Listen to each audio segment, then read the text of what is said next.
Hello viewers, आज हम पढ़ेंगे अ ट्रायम्फ ऑफ सर्जरीज, शल्य चिकित्सा की जीत। Tricki a small dog is pampered and overfed by his rich mistress. Tricki जो एक छोटा कुत्ता है, उसको बहुत ज़्यादा लाड प्यार किया जाता है उसकी मालकिन के द्वारा और उसको ज़रूरत से ज़्यादा खिलाया जाता है। ही फॉल्स सीरियसली, वो बहुत ज़्यादा बीमार पड़ जाता है and his mistress consults a veterinary surgeon. अब उसकी जो मिस्ट्रेस है वो डॉक्टर को दिखाती है जो कि जानवरों का डॉक्टर है। Does he perform an operation, क्या जो डॉक्टर है उसकी शल्य चिकित्सा करता है, उसका ऑपरेशन करता है। डज़ द डॉग रिकवर, क्या कुत्ता ठीक हो जाता है। चलिए पता करते हैं। I was really worried about tricky this time, मैं वास्तव में ट्रिकी के लिए बहुत ज़्यादा चिंतित था। I had pulled up my car when I saw him in the street with his mistress and I was shocked at his appearance। जब मैंने उसकी मालकिन के साथ गली में देखा तो मैंने अपनी गाड़ी रोक दी और उसका आकार देखकर मुझे झटका लगा। He had become hugely fat like a bloated sausage with a leg at each corner। वो एक फूले हुए कबाब की तरह बहुत मोटा हो चुका था जिसके हर एक कोने पर एक टांग थी।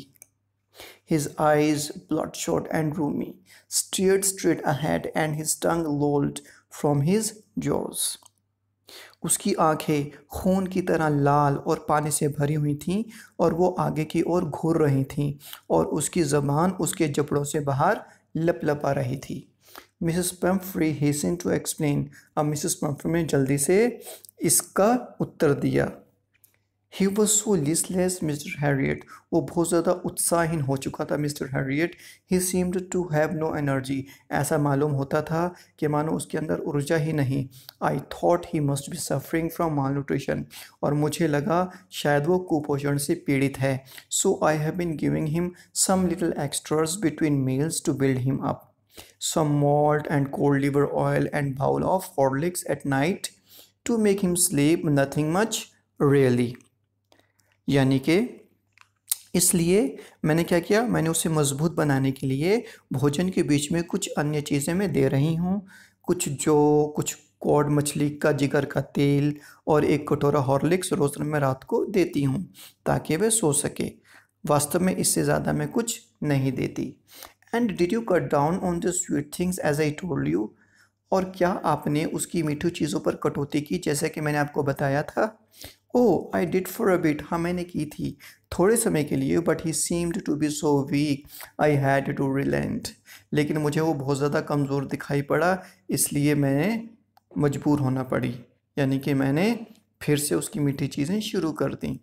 He does love cream cakes and chocolate, so I can't bear to refuse him। यानी कि उसको क्रीम केक्स चॉकलेट इतनी ज़्यादा पसंद है कि मैं उसे इनकार करना सहन नहीं कर सकती। I looked down again at the little dog। अब मैंने उस छोटे कुत्ते की तरफ देखा। That was the trouble, यही प्रॉब्लम थी, यही दुविधा थी। Tricky's only fault was greed, tricky की जो गलती थी वो उसका लालच था। He had never been known to refuse food, वो कभी खाने के लिए मना ही नहीं करता था। He would tackle a meal at any hour of the day or night, यानी कि वो दिन या रात किसी भी समय खाना खा सकता था। And I wondered about all the things Mrs. Pumphrey hadn't mentioned, और मुझे हैरानी थी उन सब चीज़ों के बारे में जिनके बारे में मिसेस पम्फ्री ने मुझे नहीं बताया था। Are you giving him plenty of exercise, क्या आप उससे पर्याप्त व्यायाम करवा रही हैं। Well, he has his little walks with me as you can see। हाँ, वो छोटी मोटी सैर कर लेता है मेरे साथ जैसे कि आप देख सकते हैं। But Hodgkin the gardener has been down with lumbago, लेकिन जो हमारा माली है हॉजकिन वो कमर दर्द से पीड़ित है। So there has been no right throwing ring throwing lately, इसलिए वो छल्ले फेंकने वाली एक्सरसाइज नहीं हो पा रही है। I tried to sound severe, अब मैंने बहुत ज़्यादा कठोर दिखने का प्रयास किया। Now I really mean this, अब मैं वास्तव में कहता हूँ। If you don't cut his food right down, अगर आप उसकी भोजन में कटौती नहीं करोगे and give him more exercise, और उसको ज़्यादा व्यायाम नहीं करवाओगे, he is going to be really ill, वो वास्तव में बीमार पड़ जाएगा। You must harden your heart, तो आपको अपने दिल को कठोर करना पड़ेगा। And keep him on a very strict diet, और उसको सीमित खुराक पर रखना पड़ेगा या फिर उसको सीमित खुराक देनी पड़ेगी। मिसेस पम्फ्री रंग हर हैंड्स। अब जो मिसेस पम्फ्री थी अपना हाथ मसलने लगी। Oh I will Mister Herriot, I am sure you are right but it is so difficult, so very difficult. हाँ मैं करूँगी मिस्टर हैरियट, ऐसा ही करूँगी और मुझे विश्वास है कि तुम सही कहते हो, लेकिन ये करना बहुत मुश्किल है, बहुत ही ज़्यादा मुश्किल। She said of, head down along the road as if determined to put the new regime into practice immediately। अब उसने क्या किया, वो सड़क पर सिर निचाकर इस प्रकार चल दी जैसे कि उसने नए नियमों का पालन शीघ्र करने का निश्चय कर लिया हो। I watch their progress with growing concern. अब मैंने बढ़ती परेशानी से उनको जाते देखा। Tricki was trotting along in his little tweed coat. यानी कि ट्रिकी अपने कोट में यानी कि सर्दी के कोट में लड़खड़ा कर चल रहा था। He had a whole wardrobe of this coats for the cold weather and a rain coat for the wet days. यानी कि उसकी अलमारी सारी इन कोटों से भरी हुई थी जो कि सर्द ऋतु के लिए थे और एक बरसाती कोट बारिश के दिनों के लिए था। He struggled on drooping in his harness। साज सज्जा के सामान से दबा होने के कारण जो ट्रिकी था वो उसको आगे बढ़ने में परेशानी हो रही थी। I thought it wouldn't be long before I heard from Mrs. Pumphrey। अब मैंने सोचा कि मुझे ज़्यादा समय नहीं लगेगा कि मुझे कोई समाचार मिले मिसेस पम्फ्री की तरफ से। The expected call came with in a few days. जैसे कि मैंने सोचा था मिसेस पम्फ्री ने मुझे कॉल किया, कुछ दिनों के बाद उसका फ़ोन आया। Mrs Pomfrey was distraught. Mrs Pomfrey बहुत ज़्यादा दुखी थी। Tricky would eat nothing. अब ट्रिकी कुछ भी नहीं खाता था। Refused even his favourite dishes. उसने अपनी फेवरेट यानी कि पसंदीदा व्यंजनों को भी खाने से इनकार कर दिया था। एंड बिसाइड्स इसके अलावा he had bouts of vomiting. और वो बार बार उल्टियाँ कर रहा था। He spend all his time lying on a rug panting. अब वो क्या करता, वो अपना सारे समय हाँफते हुए कंबल पर बैठकर बिताता।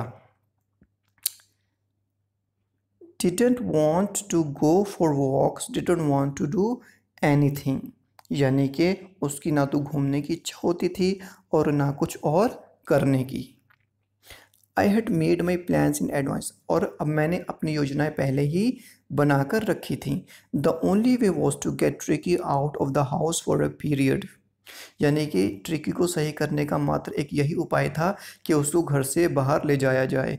आई suggested that he be hospitalised for about a fortnight to be kept under observation. अब मैंने ये सुझाव दिया कि उसको कम से कम 2 हफ्तों के लिए हॉस्पिटल में निरीक्षण के लिए रखा जाए। The poor lady almost phone. ये सुनकर तो जो लेडी थी तकरीबन बेहोश ही हो गई।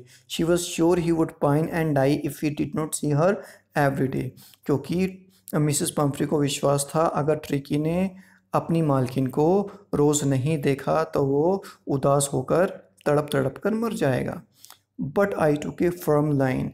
लेकिन मैं अपने विचार पर अडिग रहा, लेकिन या फिर मैंने कठोर रुख बनाए रखा। Tricki was very ill and this was the only way to save him. Tricki बहुत ज़्यादा बीमार था और सिर्फ एक ही यही तरीका था उसको बचाने का। In fact I thought it best to take him without delay. बल्कि मैंने सोचा कि बिना देरी किए मैं उसको ले जाऊं। And followed by Mrs. Pumphrey's wailings, I marched out of the car, carrying the little dog wrapped in a blanket। और फिर एक कंबल में लपेटे हुए मैंने छोटे कुत्ते को संभाल कर ले जाते हुए मैंने कार की तरफ कदम बढ़ाए और जो मिसेस पैम्फ्री थी उन्होंने रोते हुए पीछा किया। The entire staff was roused and maids rushed in and out, bringing his day bed, his night bed, favorite cushions, toys and rubber rings, breakfast bowl, lunch bowl, supper bowl। यानी कि सभी कर्मचारियों को उठा दिया गया और नौकरानियों को उसके दिन का बिस्तर, उसके रात का बिस्तर, मनपसंद उसके सिरहाने, खिलौने, रबड़ के छल्ले, नाश्ते का प्याला, दोपहर के खाने का प्याला, रात के भोजन का प्याला, ठीक है, ये लाते हुए अंदर बाहर वो दौड़ रही थीं। Realizing that my car would never hold all the stuff. अब ये एहसास करते हुए कि मेरी कार में ये सारी चीज़ें नहीं आएंगी, I started to drive away. मैंने कार चलाई और आगे चल दिया. As I moved off, Mrs. Pumphrey, with a despairing cry, threw an armful of the little course through the window. यानी कि जैसे मैंने आपको कार को आगे बढ़ाया, निराशा में चिल्लाती हुई मिसेस पम्फ्री ने पूरे हाथ में भरे हुए जो कोर्स थे वो खिड़की से बाहर फेंके. I looked in the mirror before I turned the corner of the drive. Everybody was in tears. यानी कि मुड़ने से पहले मैंने शीशे में देखा तो सभी की आंखों में आंसू थे. Out on the road, I glanced down at the pathetic little animal gasping on the seat by my side. सड़क पर बाहर आकर मैंने नीचे उस दयनीय छोटे जानवर की तरफ देखा जो मेरी सीट के पास बैठा हाँफ रहा था. I patted the head and Tricky made a brave effort to wag his tail. मैंने उसके सिर को थपथपाया और ट्रिकी ने बड़ी बहादुरी से अपनी पूंछ को हिलाया. Poor old lad, बेचारा बूढ़ा. I said, you haven't a kick in you. मैं जानता हूँ तुम्हारे अंदर अब कोई जान प्राण नहीं रहे. But I think I know a cure for you. लेकिन मैं जानता हूँ तुम्हारा इलाज कैसे करना है. At the surgery, the household dogs surged round me. यानी कि शल्य कक्ष में सारे जो कुत्ते थे मेरे आसपास आकर जमा हो गए. Tricky looked down at the noisy pack with dull eyes and when put down, lay motionless on the carpet. अब ट्रिकी ने नीरस दृष्टि से नीचे उस शोर मचाते हुए सुमो को देखा और जब उसे नीचे उतारा गया वह बिल्कुल गतिहीन होकर कालीन पर लेट गया. The other dogs, after sniffing round him for a few seconds, decided he was an uninteresting object and ignored him. दूसरे कुत्तों ने उसे चारों तरफ से कुछ क्षणों के लिए सूंघने के बाद निश्चय किया कि जो ट्रिकी है एक अरुचिकर वस्तु है और उसे अनदेखा कर दिया. I made up a bed for him in a warm, loose box next to the one where the other dogs slept. मैंने उसके लिए एक खुले गर्म संदूक में बिस्तर बना दिया उससे आगे जहां दूसरे कुत्ते सोया करते थे. For 2 days I kept an eye on him. 2 दिन तक मैंने उस पर नज़र रखी. Giving him no food but plenty of water. मैंने उसे कोई खाना नहीं दिया लेकिन मैंने उसको ज़्यादा मात्रा में पानी दिया. At the end of the second day he started to show some interest in his surroundings. दूसरे दिन के अंत में अब वो अपने आसपास के वातावरण में कुछ दिलचस्पी दिखाने लगा. And on the third he began to whimper when he heard the dogs in the yard. और तीसरे दिन वो जब आंगन में कुत्तों की आवाज़ सुनता तो उनकी आवाज़ सुनकर वो खुद भी आवाज़ करने लगता. When I opened the door, Tricky trotted out and was immediately engulfed by Joe, the greyhound, and his friends. जब मैंने दरवाज़ा खोला तो जो ट्रिकी था वो भी एकदम बाहर आया लड़खड़ाते हुए और उसको जो और उसके मित्रों के द्वारा उसको घेर लिया गया. After rolling him over and thoroughly inspecting him, अब उन सारे कुत्तों ने उसको लुढ़का कर उसका निरीक्षण किया ट्रिकी का. The dogs move off down the garden. अब जो सारे कुत्ते थे वो बगीचे में चले गए. Tricky followed them, rolling slightly with his surplus fat. अब जो ट्रिकी था अपनी फालतू चर्बी के साथ लुढ़कता हुआ उनके पीछे पीछे गया. Later that day, I was present at feeding time. उस दिन के बाद मैं भोजन के समय वहाँ उपस्थित रहता था. I watched while Tristan slopped the food into the bowls. मैं देखता जब ट्रिस्टन प्यालों में खाना डालता. There was the usual headlong rush followed by the sounds of high-speed eating. Every dog knew that if he fell behind the others, he was liable to have some competition for the last part of his meal. यानी कि क्या होता जब मैं I was avoid while Tristan there was the usual headlong rush. यहाँ पर कुत्ते जो होते थे वो अपना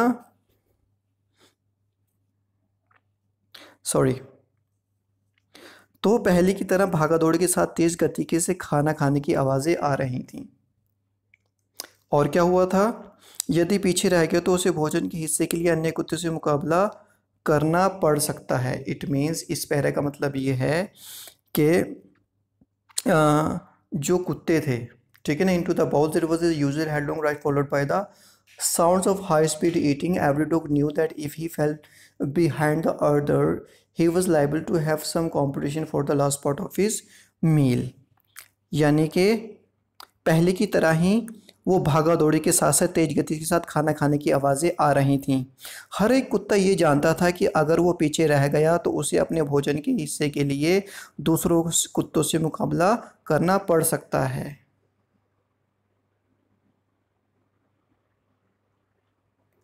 When they had finished, Tricky took a walk around the shining bowls, looking casually inside one or two of them. यानी कि अब क्या हुआ, जब वो भोजन समाप्त कर चुके तो ट्रिकी अनायास ही एक या दो प्यालों के अंदर उनको चाटते हुए वो चमकीले प्यालों के चारों ओर घूमा। Next day an extra bowl was put out for him. अब अगले दिन ट्रिकी के लिए एक एक्स्ट्रा प्याला रखा गया। And I was please to see him jostling his way towards it. और मैं ये देखकर बहुत खुश हुआ कि वो भीड़ को धकेलता हुआ अपने रास्ते पर इसकी तरफ बढ़ा, यानी कि अपने खाने को प्राप्त करने के लिए बढ़ा। From then on his progress was rapid. अब उसके बाद उसकी जो तबीयत थी वो जल्दी से ठीक होने लगी, यानी कि वो जल्दी जल्दी उसमें सुधार आने लगा। He had no medicinal treatment of any kind, but all day he ran about with the dogs, joining in their friendly scrimmages. यानी कि अब क्या हुआ, मैंने उसको कोई दवाई वाला उपचार नहीं दिया, लेकिन वो सारे दिन कुत्तों के साथ उनकी मित्रतापूर्ण शरारतों में शामिल होते हुए दौड़ता रहता। He discovered the joys of being bowled over, tramped on and squashed every few minutes. यानी कि उसने उल्टा किए जाने, कुचले जाने और हार जाने के हर एक क्षण को का आनंद लिया। और he became an accepted member of the gang, an unlikely silky little object among the shaggy crew, fighting like a tiger for his share at meal times and hunting rats in the old hen house at night. यानी कि अब वो क्या करता, वो समूह का एक स्वीकृत सदस्य बन गया, ठीक है, और दूसरों से अलग रेशमी छोटी सी वस्तु की तरह वो उन झपरेदार कुत्तों के समूह के बीच में शेर की तरह भोजन के समय अपने हिस्से के लिए लड़ता रहता और रात को बूढ़ी मुर्गियों में के जो घर में चूहा का शिकार करता रहता। He had never had such a time in his life. यानी कि उसने अपने जीवन काल में इस तरह का सुखद समय, अच्छा समय कभी नहीं बिताया था। All the while, Mrs. Pumphrey hovered anxiously in the background, ringing a dozen times a day for the latest bulletins. अब क्या हुआ, ये जो मिसेस पैम्फ्री हैं वो उत्तेजनापूर्ण हाथ में मंडराती रहती, एक दिन में दर्जनों बार नए समाचार के लिए वो फ़ोन करती रहती।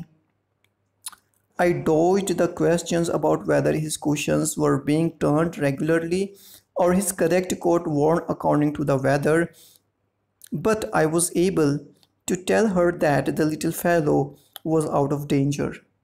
यानी कि अब मैं क्या करता, मैं इस तरह के प्रश्नों को टालता रहता, जैसे कि वो पूछती क्या उसके सिरहाने लगातार नियमित रूप से बदले जा रहे हैं या फिर उसने कोट मौसम के अनुसार ठीक पहना है, ठीक है।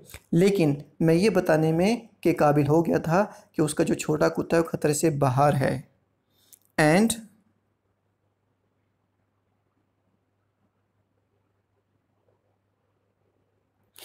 कन्वालेसिंग, और उसमें तेज़ी से सुधार हो रहा है। द वर्ड कन्वालेसिंग यानी कि जो शब्द है जल्दी से सुधार हो रहा है। Seemed to do something to Mrs Pumphrey, इस शब्द का मिसिस पम्फ्री पर बहुत ज़्यादा प्रभाव पड़ा। She started to bring round fresh eggs 2 dozen at a time to build up Tricki's strength. अब उसने क्या करना शुरू कर दिया, एक समय में 2 दर्जन ताज़ा अंडे ट्रिकी में शक्ति का निर्माण करने के लिए लाने शुरू कर दिए। For a happy period, my partners and I had 2 eggs each for breakfast, but when the bottles of wine began to arrive, the real possibilities of the situation began to dawn on the households. यानी कि एक अच्छी समयावधि के लिए मेरे भागीदारों ने और मैंने हर नाश्ते में 2 अंडे लिए, लेकिन जब शराब की बोतलें आने लगीं तो पूरे परिवार पर स्थिति की वास्तविक संभावनाओं का पता चलने लगा। It was to increase Tricki's blood, ये ट्रिकी के खून को बढ़ाने के लिए था। Lunch became a ceremonial occasion with 2 glasses of wine before and several during the meal. अब क्या हुआ, 2 गिलास शराब खाने से पहले और बहुत सारे गिलास खाने के दौरान मिलने से दोपहर का भोजन एक उत्सव की तरह हो गया, यानी कि एक सेरेमनी, एक बहुत ज़्यादा ग्रैंड ओकेजन लगने लगा, उत्सव सा लगने लगा वो।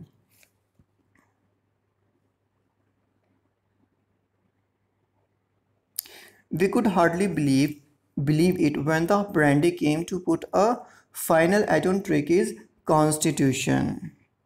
यानी कि जब ट्रिकी की संपूर्ण शिर रचना के लिए बड़ी ब्रांडी आई तो हम बड़ी मुश्किल से विश्वास कर सके। For a few nights the fine spirit was rolled around, inhaled and reverently drunk। यानी कि कुछ रातों के लिए शराब के दौर चलते रहे, उसे सूंघा जाता और सम्मानपूर्वक पिया जाता। They were days of deep content, starting well with the extra egg in the morning, improved and sustained by the midday wine, and finishing luxuriously round the fire with the brandy।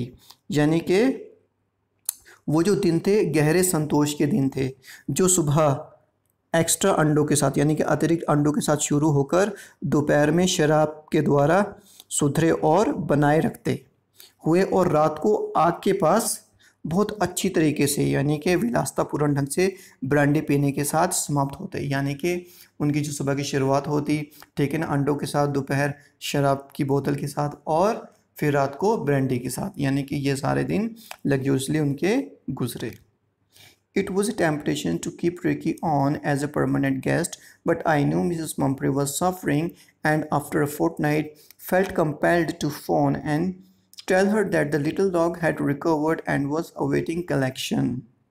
अब यह एक प्रलोभन था कि tricky को स्थायी रूप से मेहमान बनाकर रखा जाए, लेकिन मैं जानता था कि श्रीमती जो पैम्फ्री हैं बहुत ज़्यादा दुखी रहती हैं और 1-2 सप्ताह के बाद मैंने उससे फ़ोन करके यह बताने के लिए मैं बाध्य हो गया कि उसका कुत्ता स्वस्थ हो चुका था और उसे ले जाने की प्रतीक्षा कर रहा था। Within minutes, about 30 feet of gleaming black metal drew up outside the surgery। अब कुछ ही मिनटों के बाद एक 30 फीट लंबी चमकदार धातु से बनी हुई कार उसके शल्य कक्ष के बाहर आकर खड़ी हो गई।